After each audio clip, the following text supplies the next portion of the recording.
Businesses everywhere are looking for the safest way to get back to work. Different states have different requirements and different approaches for how they'll restart their communities. There's also customer and employee jitters about how they come back into the office and are so close in these environments while still making sure that everyone's health and safety is taken care of.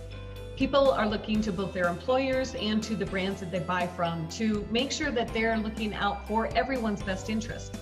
Hi everyone, I'm Carla Johnson, and I'd like to welcome you to this episode of Take 10, where I'll be talking about what's next for business and how to open your doors back up, or if you've been in business this time, maybe how to open them up a little wider.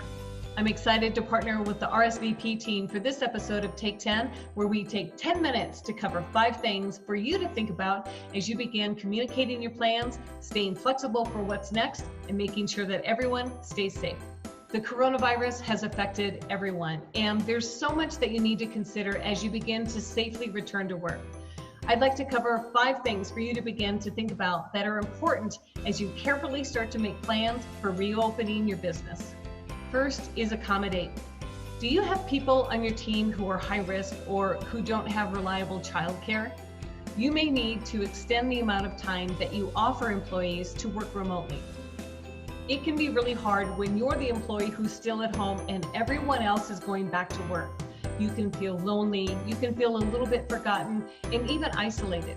It's important to make sure that all of these employees feel supported.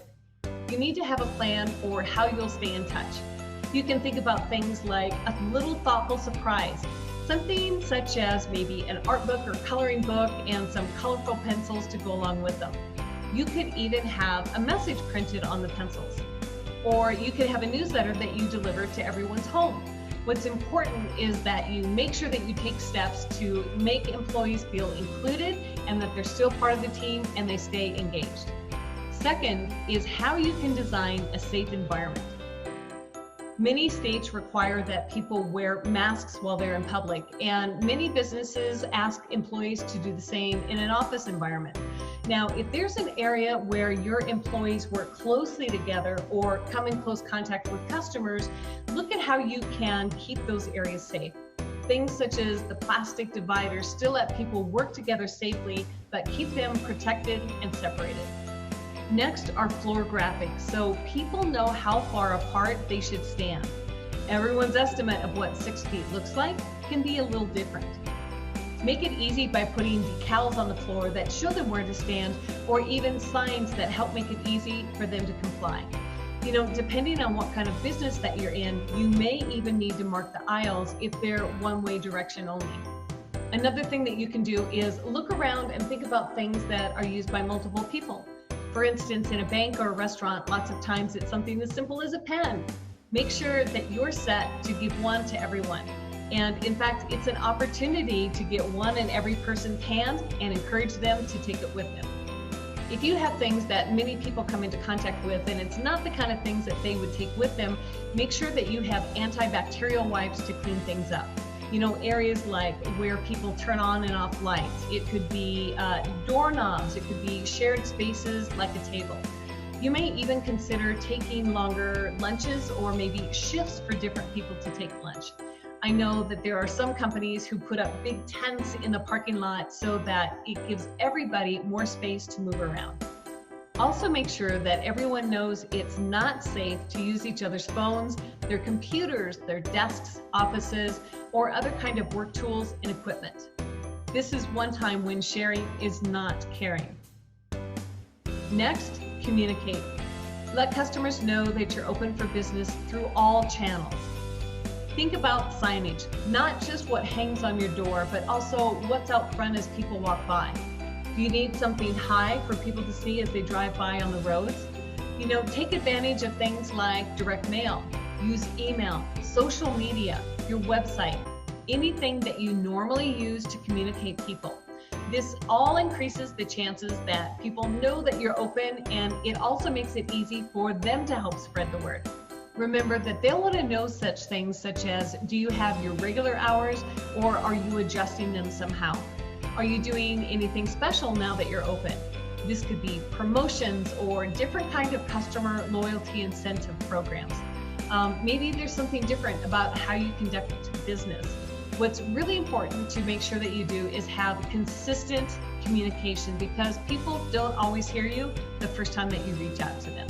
An important thing to keep in mind with all of your communication is the different types of people who you're trying to reach.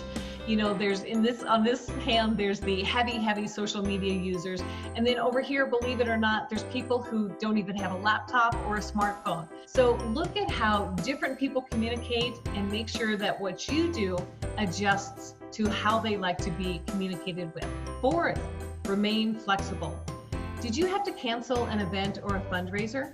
Think differently about how to reach these supporters. Can you have a virtual event? For example, my family and I signed up for a fun run as a fundraiser for a local animal shelter. Now, the event was canceled, but we still went by and safely picked up our t-shirts. We all put them on, did our own fun run. We took pictures, we posted them, and we shared our experience. It also made it fun to see what other people did to celebrate and be a part of the fun run in their own way. Maybe it's something you could do with a contest. Ask people to make a video and submit it. I guarantee you that they will really surprise you with the level of creativity that they bring to these kind of projects. Maybe you can think about an appeal campaign through direct mail. I guarantee you this, you have a lot of different options. And that brings me to my last point. Stay positive and be innovative. The only thing that's reliable right now is that things will continue to adjust.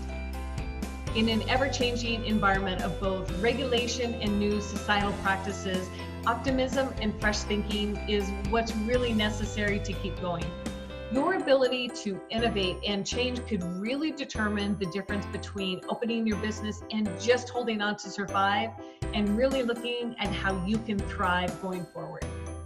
There are many things for you to consider, and this is by no means a comprehensive list.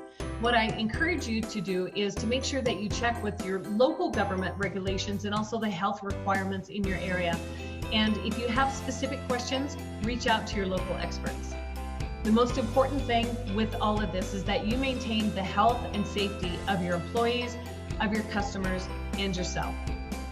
If you'd like help communicating how your company is reopening or maybe opening a little wider, I encourage you to reach out to your local RSVP representative. They are great thinking partners, and I guarantee that they will support you and help you respond quickly. I'm Carla Johnson. I'll see you next time on Take 10.